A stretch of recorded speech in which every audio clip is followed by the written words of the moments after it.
Hello everyone. I'm here with Talent, a very nice lady. She's been one of my tutors, and as her name depicts, she is very talented. So stay tuned and don't forget to subscribe and share this video with as many people as possible. So here we go. Talent, tell me your full name and where you're from. My name is Talent Nyandoro and I'm from Zimbabwe. How long have you lived in the UK? 23 years. 23 years, that's a long time. And what have you been doing in the 23 years that you've been in London? Beg your pardon, we're actually in Nottingham, not in London. Not everything happens in London as we think. Okay, go ahead. And I'm from Leicester, so it's a good combination. So I came and my first place I've lived in is in Leicester, and I'm still in Leicester, but I do work in Nottingham. And when I came in, I had determination that I wanted to go to school and get a qualification. So that's what I set out to do, and I've been able to do that. In between all of that, I did get married, and I had 2 children. I have now a 19-year-old boy and a 16-year-old girl. But I've been able to still achieve all my goals. I went to school and I did a degree in fashion, and then I did another degree in teaching, and I've done quite a few professional courses. And in the process of all of that as well, I've set up my own business. I've designed a pair of pants called smear test pants. Oh, take a breath. Let's start from the first qualification that you did. Yes. So the first qualification I did my fashion. I went to uni when my daughter was 8 months old. Mm-hmm.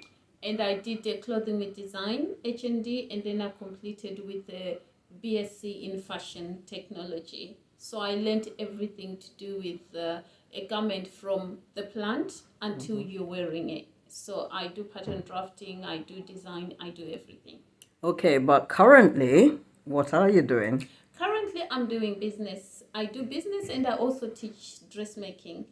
I got into business because of my business mind, because looking back on my 6th form, I actually did business administration. Mm-hmm. I've always been a person that is interested in entrepreneurship because I was raised by an entrepreneur. My grandmother did so well in her life because she was an entrepreneur. That's where my background came from. I learned how to set up business, how to run a business, how to thrive as a woman without feeling the pressure that is usually around business setting up and running. But also I learned a clever way of balancing motherhood and chasing my own dreams.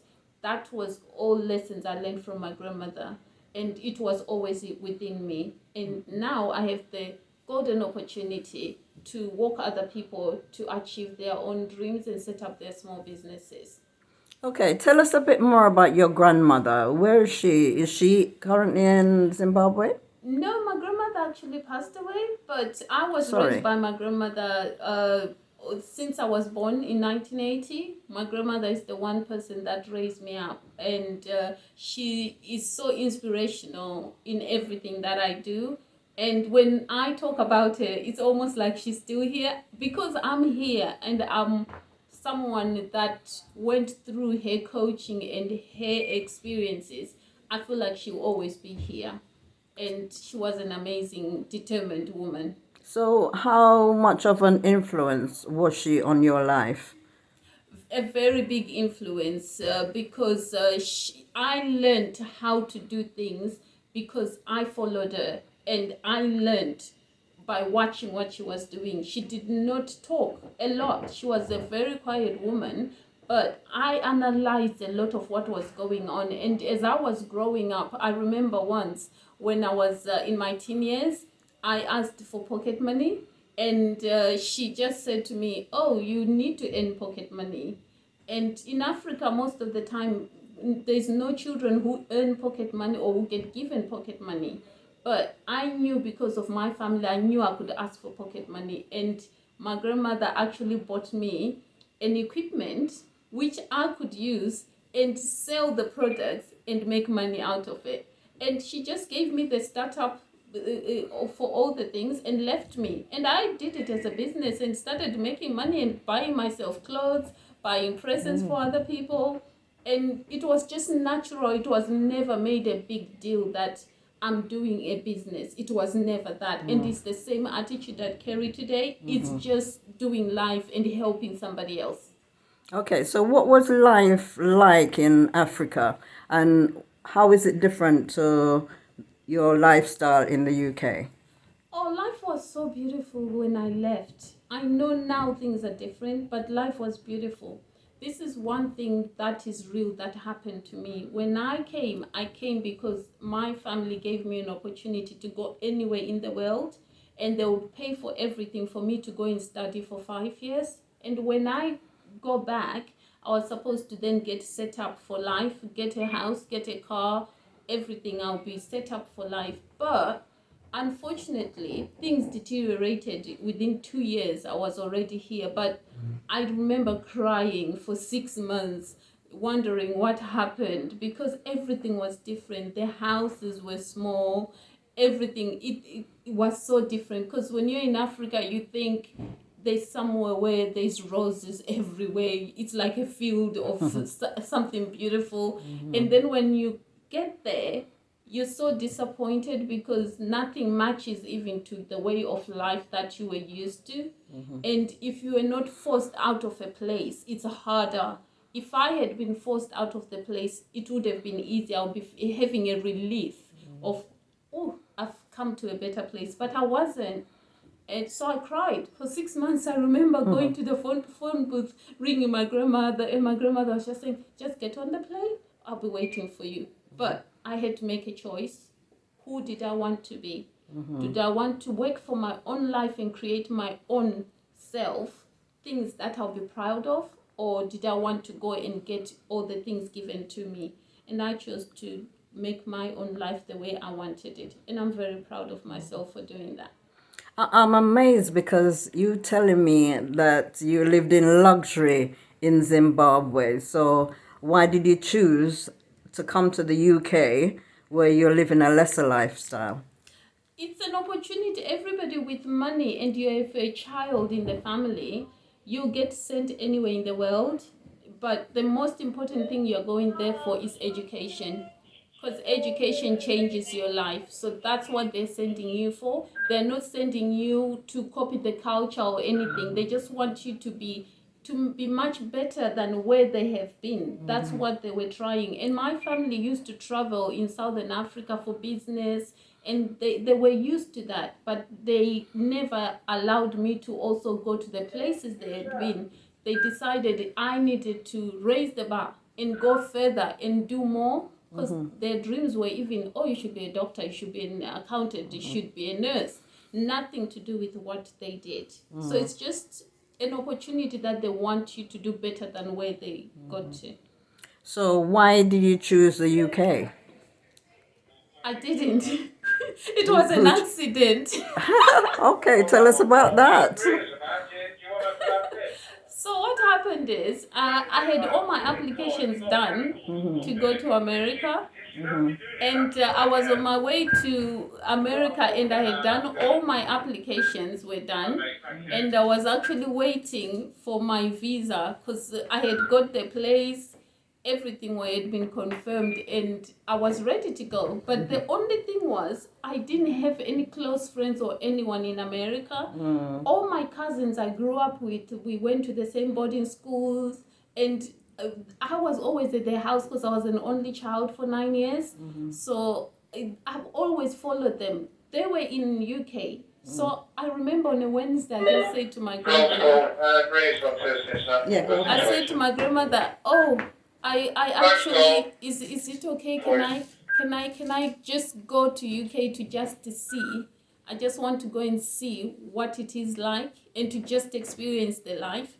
And to my shock, I woke up on a Friday. My grandmother was like, let's go and get money from the bank and buy you a ticket, you're going. And I thought it was a joke because I was just waiting to go to America. So I literally packed hand luggage I did not have a suitcase full of clothes. Wow. Because I was happy with where my decisions and where I wanted to go. I came with a hand luggage. I did not have enough clothes for a week. Wow. So I came, and as soon as I got here, my cousins, they were like, no, you're staying. You're not going anywhere. Other people are coming and getting deported. You get in, you're going to Leicester. And straight away the next morning, I was on my way to Leicester. Wow. And to stay with my auntie. And because I think that's some of the reasons why I was crying, because I never really made a decision that I was coming to stay. It was just like, oh, I'll go and see for a weekend or so and come back. And I ended up staying. But I don't regret that at all. Okay, so how have things worked out for you? Do you actually suffer or experience any prejudice, color prejudice? The thing is, Zimbabwe was a British colony. So growing up with a determined woman, that was my role model.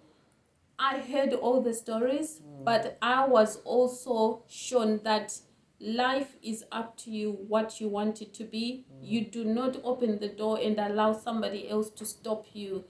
And I always carry this unstoppable attitude deep within me, because that's what I knew, how I was raised. I did not look for any opportunities to cry or to say I'm being treated unfairly and someone is stopping me from doing this. I never carried that mentality from the beginning. So I realized later on in life when I came, most of my friends would say, oh, so-and-so is doing this, so-and-so is doing. And I never really saw those attitudes towards myself, because my attitude has always been, if we can work together, we work together. If we don't work together, it's fine. There's someone else that can work with me. So I always left those people without allowing them to affect me. So I carried that attitude, which actually surprisingly I see now in my children, because my children don't see color. They don't see anything that their friends say.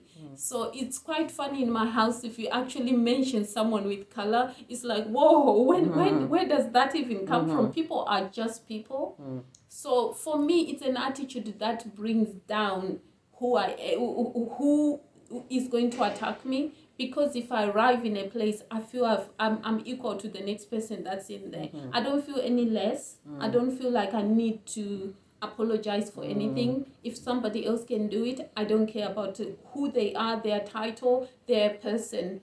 I respect them as a person. They respect me back as a person. Right. That's the end of it. I don't allow anything to be said or done because of my color, because of who I am, because I respect people and I love people. So tell us a bit more about your family. Yeah. So here now we've built a little family, me and my husband. We've got our little kids, and How but old are my 19 and 16. A girl is 16 doing a GCSEs. She wants to be an engineer, so she's going to do an apprenticeship. And my son is a dancer. He's taken part in 2 ballet theaters so far, and now he's doing a degree in dancing. And this is some of the decisions that sticks out as an African person, because African people don't make decisions like that. But I was raised with the free spirit, I can do anything in the world. And it now reflects in my children, because they can do whatever they want to do. They just have to apply themselves the best they can. Right, and all I want is for them to be happy. And my husband is doing well for himself. He's doing a PhD and he's a director for a German company. So we're a little happy family with our little doggy. So do you think you've done better than the average black family in this country? I don't know how most people are doing. Because I'm not surrounded with only black families. I avoid having little cliquey groups of saying we are African people in this group, because it's people. Yes. I interact with everyone. I have everybody in my circle. I sit on my local area panel. I get involved in my community. So I know that other African people, they struggle with things like raising their teen children, doing other things, balancing work and life. And also there's this thing that most Africans do. They live here, but everything is abroad. They're just thinking, one day I'll go home, one day I'll do, and they never really settle and actually get the best out of their life.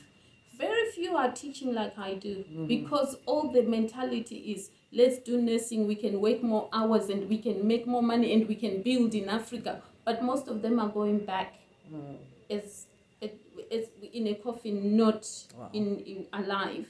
So most Africans I know, there's a lot of family that is split. One is working in the night, one is working in, there's no real family life happening. And me and my husband have managed to actually just live our life. We are home. We live here, we do life as we are home. So if you had the choice, would you go back to Zimbabwe now? Never. Oh. Now I wouldn't, because you don't realize how much you change. I think after 10 years, I had this part of me that was very sad. And I remember my life was always dreaming of what beauty I had left, the things that I left the day I left. I had my beautiful bedroom, I had my things at home, I lived in a big house with my grandmother and my brother, just the three of us. Things were not crowded, I was happy, we had tenants, I collected all this stuff. And being here was making me a bit sad, because I'd never paid rent in my life. I used to collect rent from tenants. So doing all those first things was hard, because I was away from home and all the support. And if I had had my babies at home, I would have had a maid looking after my babies, helping me out. But I didn't have all of that. We can exchange if you like. So after 10 years, I had a part of me that really wanted to go back. And I remember it day before I booked a flight by force, because I felt I wanted to go home. Wow. I went home. I remember landing, and a sadness really just came over me, because I got to the airport. All the beauty there, the first class kind of attention and how they handled things when I was home, all of it was gone. And everything looked tired. And I was in shock. I remember crying the evening. Even when I got in a car to go home, the road was not nice. And there were no lights. And I was so sad that what I left had come to this. So the next morning, my mom looked at me and said to me, are you okay? I said, I'm not home. This is not home. I actually realized that I have changed. The whole 10 years I was living here, but I was thinking I am African, I belong somewhere else, and I was not living my life. I was holding on to go and live a very good life at some point, but I didn't know when. So going back was a very good thing. I cried, I think, for 2 days, and I was there for 10 days. They were the longest 10 days of my life. I left my kids and my husband in UK. I remember crying, and then all this novelty of, I used to eat this, I didn't want to eat anything. I just wanted to wait for my flight and to go. And I remember the day of coming back, I just packed so early. And I was ready to go, and I did not want anybody to be in my way. And I was at the airport the earliest. And the moment the flight took off, I was so happy. And the moment I landed and there was snow, I was the happiest person. And from that day I landed, I started living.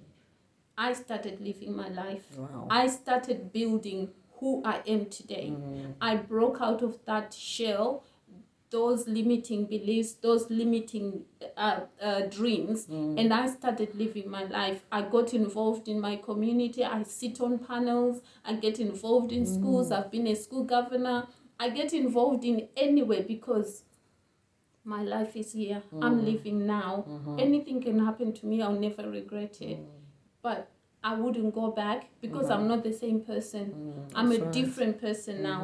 And I would never relate enough because my family even found it too much because I was asking questions, I was talking, and I was trying to direct things, trying to do things. They were also uncomfortable with the new version of who I was. So me going back will actually have a negative impact on me rather than me staying and having my life. I love my family, but I've changed. I'm a different person. This is home. This is me. And I can do anything I want, and I'm unstoppable. Well, that just about wraps it up, doesn't it? Thank you very much, Talent. You've been a wonderful, what do I call you? Oh, thank you for having me. I love chats like this because they help other people. Because other people are holding on to live life. They're waiting and they're just saying, oh, when I go back home, how are you going to go back home? When do you go back home? You might never have the opportunity. That's true. So it's time to live your life and do good where you are. Let go of the past. Yeah. The past is beautiful, but it's not there anymore. That's right. It's gone. That's right. Thank you very much.